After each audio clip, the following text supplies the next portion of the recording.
تو ایک مومن تو درود کے ساتھ جڑا ہوا ہے، وہ تو درود کے بغیر دن گزار ہی نہیں سکتا، الگ سے نہ بھی پڑھے تو اس کو نماز کے اندر درود پڑھنا ہی ہوتا ہے۔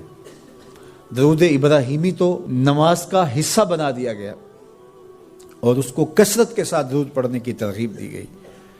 تو درود ایک ایسا وظیفہ ہے کہ جو اپنی زندگی میں جتنا زیادہ شامل کر سکتے ہو اتنا زیادہ شامل کر لو۔ ویسے بھی درود پڑھنے سے بچوں میں تقدس پیدا ہوتا ہے، بچے پاک دامن رہیں، عفت مآب رہیں، ان کی طبع میں تقدس رہے۔ آپ چاہتے ہیں، ہر ماں باپ چاہتا ہے، اور پھر دور موجود کے اندر جو فتنے ہیں تو بہت ضروری ہے کہ ہماری اولادیں تقدس مآب رہیں، تو ان کو درود کی ترغیب دو، تو اس کا عملی نتیجہ یہی ہوگا کہ ان میں تقدس کا جوہر پیدا ہوگا اور ان کی عصمت کی حفاظت رہے گی۔ اور درود شریف پڑھنے والے بچے اور درود شریف نہ پڑھنے والے بچے دونوں کی عادات میں فرق ہوتا ہے۔ درود پڑھنے والوں کی طبع میں رقت، لطافت، نرمی، محبت، شفقت جیسے جذبات پیدا ہوتے ہیں۔ یہ درود شریف کا عملی نتیجہ ہے۔ بعض لوگوں کو شکایت ہوتی ہے کہ ہمارے بچے بڑے اکھڑ ہیں، بڑے تند مزاج ہیں، بڑے سخت گیر ہیں، تو اس کا علاج کیا ہے؟ تو اس کا علاج یہی ہے کہ ان کو درود کی تسبیح دو۔ درود اکڑ توڑ دیتا ہے، طبیعت کی تندی نکال دیتا ہے، طبائع کی تلخیاں ختم کر دیتا ہے، محمد عربی کے نام کی مٹھاس پیدا کر دیتا ہے۔ حضور کا نام شہد سے میٹھا ہے، دل آویز ہے، کھنڈ میں اتنی مٹھاس نہیں ہے، شکر اور گڑ میں اتنی مٹھاس نہیں ہے، شہد میں اتنی مٹھاس نہیں ہے، قند اور نبات میں اتنی مٹھاس نہیں ہے جتنی نام محمد میں رکھی گئی۔ ان کا نام لبوں پر آئے، میٹھا میٹھا منہ ہو جائے، ان کے بول بہاروں جیسے اور اصحاب ستاروں جیسے، ان سا پیارا اور نہ کوئی، ان سے بچھڑ کے لکڑی روئی، جب وہ سیر کو جایا کرتے سر پہ بادل سایا کرتے۔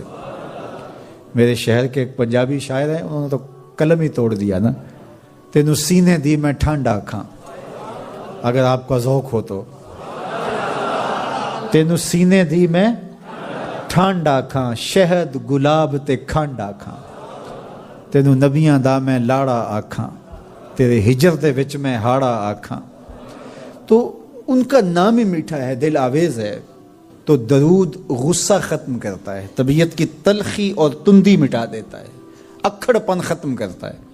تو آپ اگر چاہیں کہ اولاد اکھڑ ہے تو ان کو کسی طرح درود پہ لے آئیں، درود کی تسبیح ان کے ہاتھ میں دے دیں، تو ان کی طبع میں نفاست بھی آئے گی، ان کی طبع میں لطافت بھی آئے گی، ان کی طبع میں رقت بھی آئے گی، ان کی طبع میں محبت بھی آئے گی، ان کی طبع کے اندر جو ہے وہ لیاقت بھی پیدا ہوگی۔ درود پڑھنے والا بچہ ذہنی استعداد میں درود نہ پڑھنے والے بچے سے بہتر ہوتا ہے۔ یہ بھی آپ تجربہ کر کے دیکھ لیں، دو بچے برابر ذہنی استعداد رکھتے ہوں اور ان میں سے ایک بچہ درود پڑھتا ہو اور ایک درود نہ پڑھتا ہو، تو درود پڑھنے والا بچہ آگے ہوگا۔ یہ درود کی برکتیں ہیں، یہ درود کی رحمتیں ہیں۔ تو درود کثرت سے پڑھنا اپنی اولاد کو سکھائیں گے۔ ہفتہ روزہ آپ محافل کا گھر میں انعقاد کر لیجئے اور اس میں صرف درود شریف پڑھ لیجئے، تو انشاءاللہ اس سے آپ دیکھیں گے کہ اولاد کو اس کا فرق پڑتا ہے۔ یہ تربیت کا ایک آسان نسخہ ہے اور یہ وہ وظیفہ ہے جس سے تھکن نہیں ہوتی، یہ وہ وظیفہ ہے جس سے طبیعت میں تلخی نہیں آتی۔ کہتے ہیں وظیفہ میں نے پڑھا ہے تو وظیفہ پڑھتے پڑھتے میری طبیعت میں یہ ہو گیا ہے۔ وہ بعض کہتے ہیں وظیفہ الٹ پڑ گیا ہے۔ بڑے وظیفے الٹ پڑھ سکتے ہیں لیکن درود الٹ نہیں پڑھتا، درود ہے ہی سیدھا، یہ الٹوں کو بھی سیدھا کر دیتا ہے۔ تو درود پڑھیں اور یہ منہ بھی میٹھا رکھے گا، یہ دل بھی ٹھنڈا رکھے گا، یہ دنیا بھی ٹھنڈی رکھے گا اور آخرت بھی ٹھنڈی کر دے گا۔ درود چراغ بھی ہے، درود کستوری بھی ہے، خوشبو بھی ہے، مہک بھی ہے، شہد بھی ہے، گلاب بھی ہے، کھنڈ بھی ہے۔ اور سینے کی ٹھنڈ بھی ہے۔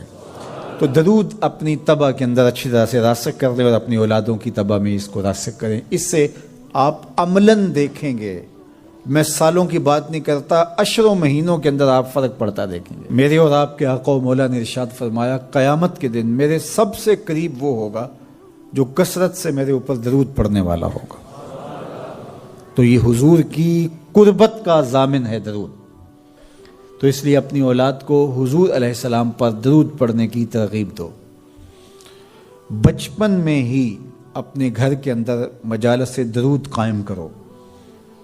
روزانہ کی بنیاد پہ ہو تو بہت اچھا، نہیں تو ہر 8 دن کے بعد ایک دن ضرور متعین کر لیا جائے۔